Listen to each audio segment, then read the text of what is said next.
Hi everyone, how are you doing? It's Tom here from Careers. Just following up on a previous tutorial that we did and showing you how to register and then how to log in to UCAS Apply.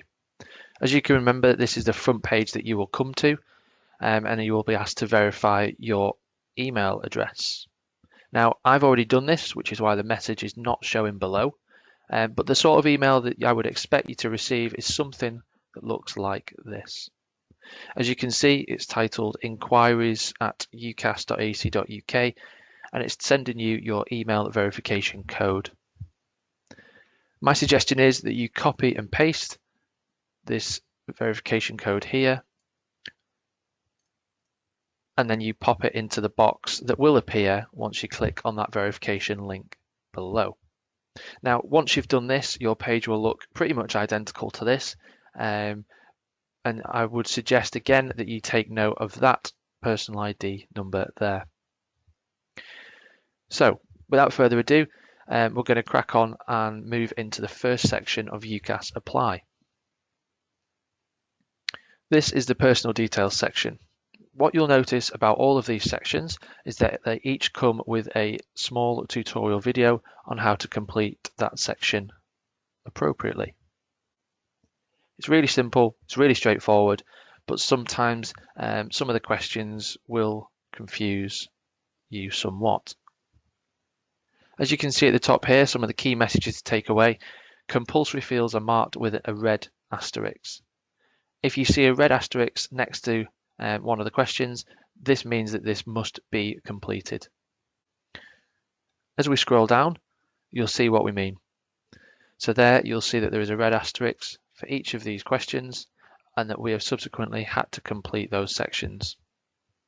You'll see here that there is no red asterisk and therefore you can, if you choose, leave this section blank.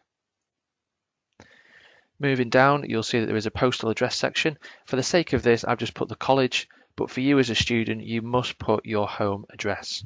This is where you're registered to live. This is not the student accommodation. This is your home address.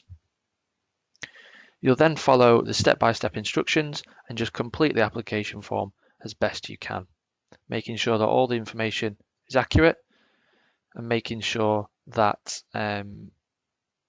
each section that had a red asterisk next to it is filled out thoroughly.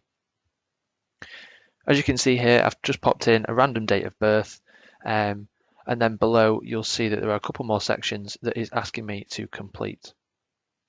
Now, one thing that is different with these sections is you'll see here a See List button.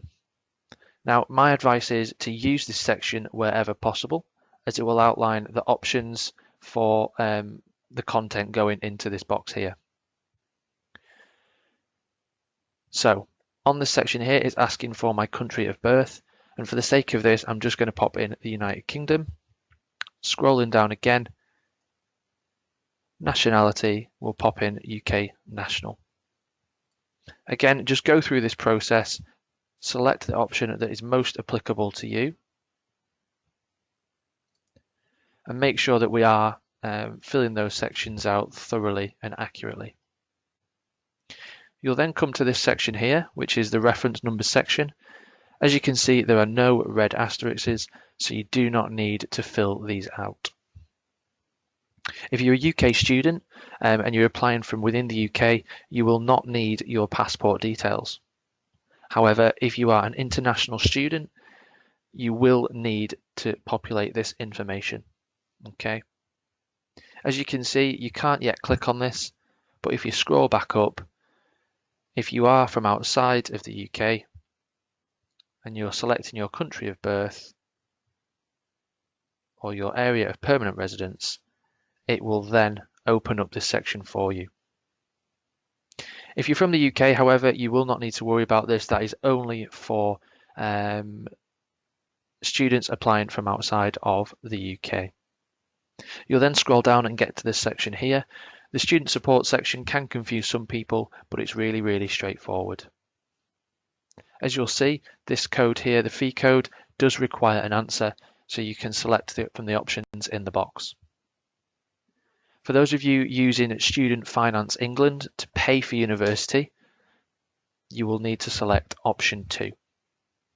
If you've got any concerns about this section or which one applies to you, please do feel free to email me. I'm more than happy to answer your queries. Again, scrolling down, there's a couple of questions here that's both of which require an answer. Please do make sure to read the questions thoroughly.